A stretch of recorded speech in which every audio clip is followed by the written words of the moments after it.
Jayson Tatum is back, cleared to play.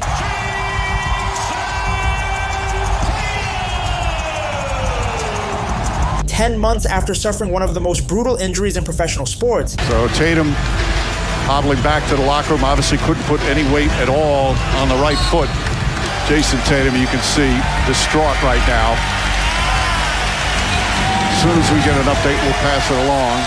He is returning to a Boston Celtics team that went 41-21 without him. And instead of celebrating that, the NBA discourse has immediately rerouted itself straight back to the most exhausting debate in basketball. Is this Jaylen Brown's team or Jayson Tatum's team? We are doing this again, apparently.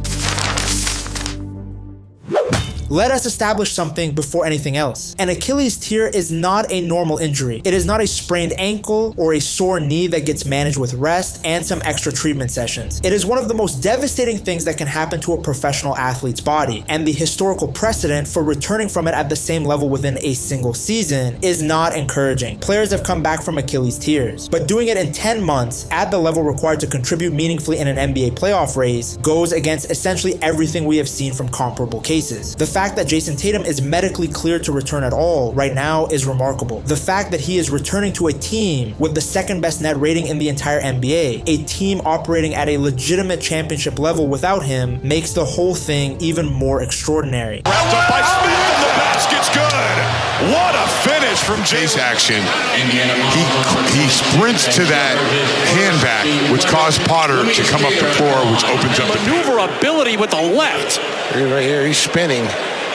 And his hand was being held that time. He still finished that. That is a near impossible finish and drag. And the conversation the basketball world has decided to center on in response to all of this. Whether Jaylen Brown has to sacrifice his role now that Tatum is healthy. Not how Boston deploys him coming off a serious injury. Not what the medical timeline looks like in terms of workload management. Not how his game might look different in the short term while the leg fully recovers and the athleticism returns to its previous level. No, the conversation is about Jaylen Brown and whether Jayson Tatum is going to disrupt the flow of a team that again went 41-21 without him. This is genuinely one of the stupidest recurring debates in recent NBA history, and the fact that it has reignited the moment Tatum's name reappeared in the news cycle says a lot about how this specific situation gets covered. But sure, adding Tatum is the problem. Here is the actual context that gets conveniently left out of the Jaylen Brown versus Jayson Tatum conversation every single time it resurfaces. The Boston Celtics went 6-1 in games this season without Jaylen Brown. 6 wins and 1 loss. That stretch included victories against the Suns, the Rockets, and the Raptors. This is a team deep enough to win games at a high rate without either of its two best players available. That is not an accident. That is a roster construction achievement. Joe Mazzulla has this team operating as a cohesive defensive unit, shooting the ball efficiently, and executing at both ends in a way that does not depend entirely on any single player being on the floor. When you have a team capable of winning 41 games without their best player and going 6-1 without their second best player, the correct response is not to worry about how adding an elite talent disrupts the chemistry. The correct response is to recognize that this team is genuinely built differently, and that adding one of the best players on the planet back into that structure makes them significantly more dangerous, not more complicated. But that is not where the discourse goes. Instead, it goes directly to the hierarchy question. Whose team is it? Who defers to whom? Who has to sacrifice? As if championship basketball is primarily a conversation about individual ownership and personal scoring averages rather than collective winning. The Celtics have bigger problems to solve than figuring out whose name goes first on the marquee. They are trying to win a championship. That requires both Tatum and Brown healthy and engaged. The most unselfish superstar in the NBA, and nobody notices because points are easier to count. I think a significant portion of the people having strong opinions about his return do not actually watch what he does on a basketball floor with any real attention. Out of all the superstars currently playing in this league, Jayson Tatum is arguably the most team-friendly, most unselfishly oriented, top-tier player in the sport. People laugh and joke that he has no aura, but from the outside he looks like the best teammate ever. Start with the defense, because this is where the gap between Tatum's actual contribution and his public perception is widest. He is 6'10" with the mobility to guard point guards, the size to contest center shots in pick and roll coverage, and the anticipation to be a genuinely impactful defensive playmaker at multiple levels. 1 through 5, he has the physical tools and the basketball IQ to guard essentially every position on the floor, depending on the situation. This versatility was a direct direct factor in Boston winning the championship against Dallas. Tatum was routinely tasked with guarding Daniel Gafford and Derek Lively in pick-and-roll situations, and his ability to switch those actions without surrendering easy looks fundamentally disrupted what Luka Doncic could do as a playmaker and shot creator. There were possessions in that series where Tatum started a defensive possession guarding Luka and ended it contesting a paint attempt from a 7-foot center. And he handled both assignments effectively within the same sequence. Teams pay $40 million a year for players who can do what Tatum does defensively. OG Anunoby commands that salary specifically for his versatility and impact on that end of the floor. Tatum does everything Anunoby does defensively and then runs the offense on the other end. Because on top of the defensive versatility, Tatum functions as the de facto point guard of Boston's offensive system. On the Euros and serves it in.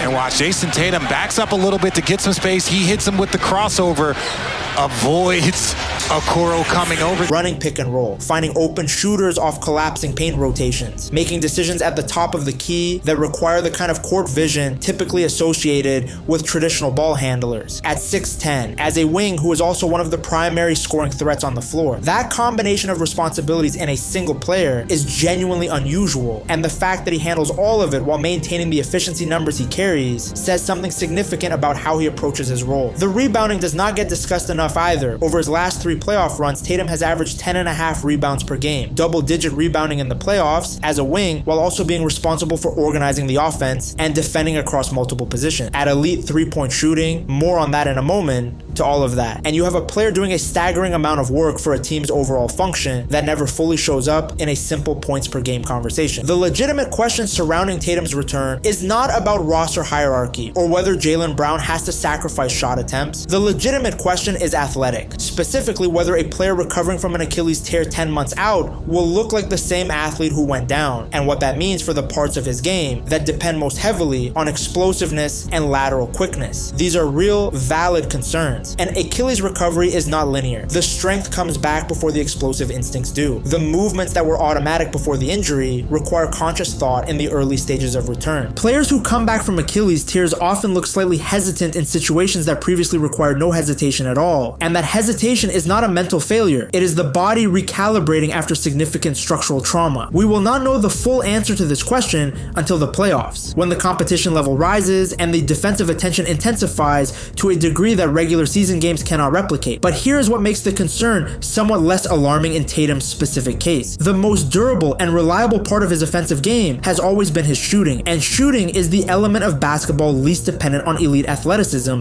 to execute effectively. Since 2020, Jayson Tatum ranks 6th in the entire NBA in 3-pointers made. He averages 8.5 3-point attempts per game at 36+% efficiency. He is a 6'10" shooter who can get his shot off over the top of essentially any defender in the league because of his combination of size and release point. Even if his athleticism is operating at 70% of its previous level during the early stages of his return, which is honestly the pessimistic scenario, the shooting is not going anywhere. That is a skill set that lives in the hands and the mechanics, not in the legs, and it translates directly even when the body is still rebuilding. So you are talking about replacing Sam Hauser's role in the lineup with a player who shoots at a comparable or better rate from 3, rebounds at 10+ per game in playoff settings, guards 1 through 5, runs the pick and roll, and makes every teammate around him more effective simply through the defensive attention his presence commands. The idea that this addition complicates the Celtics rather than improving them is an argument that requires ignoring most of what Tatum actually contributes to a basketball game. He's in again. Jayson Tatum is unstoppable. Unbelievable.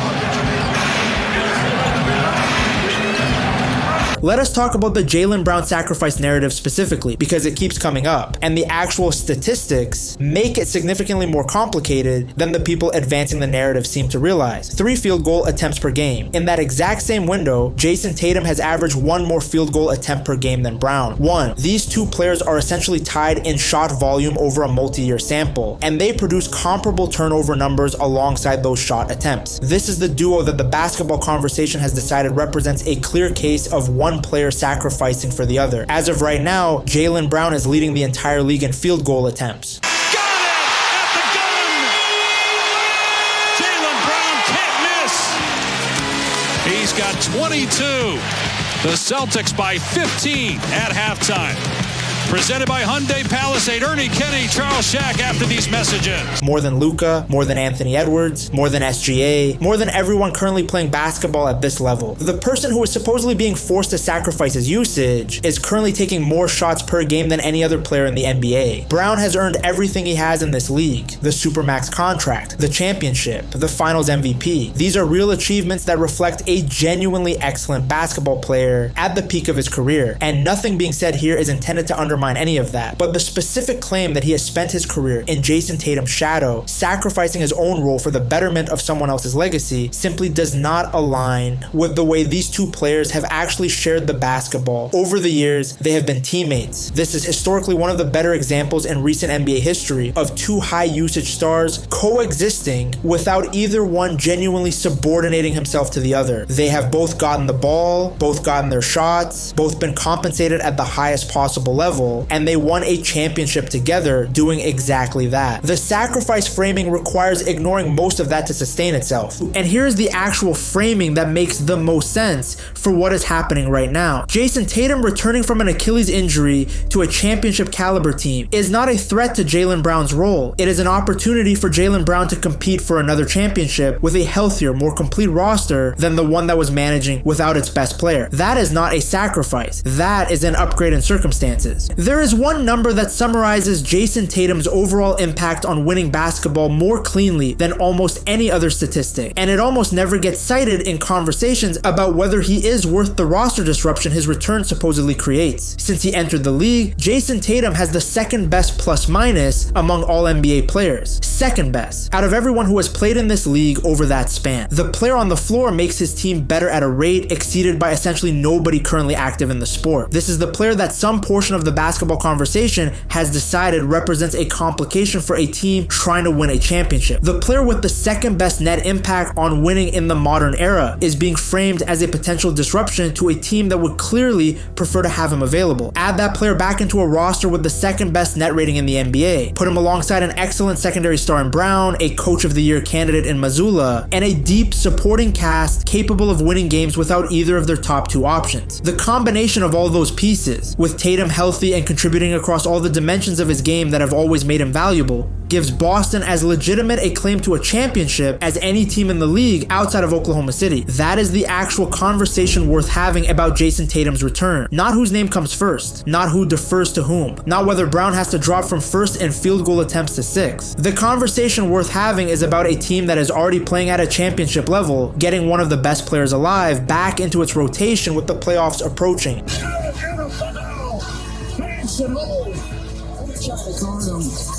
He's battling, he holds his jersey right here. The ability to, with pressure coming from the weak side, not to travel, JJ, to keep your footwork. Somebody's closing. You're between a dribble and a move, and he's able with great patience. Everything else is a distraction from something genuinely exciting happening in Boston right now. If you liked watching this breakdown, drop a comment below. Do you think the Celtics are the team that can actually challenge OKC in the finals? Or does the Tatum Achilles recovery still worry you heading into the playoffs? Hit like, subscribe, and keep watching, because the Eastern Conference race is heating up in a way that is going to be very entertaining to follow the rest of the way.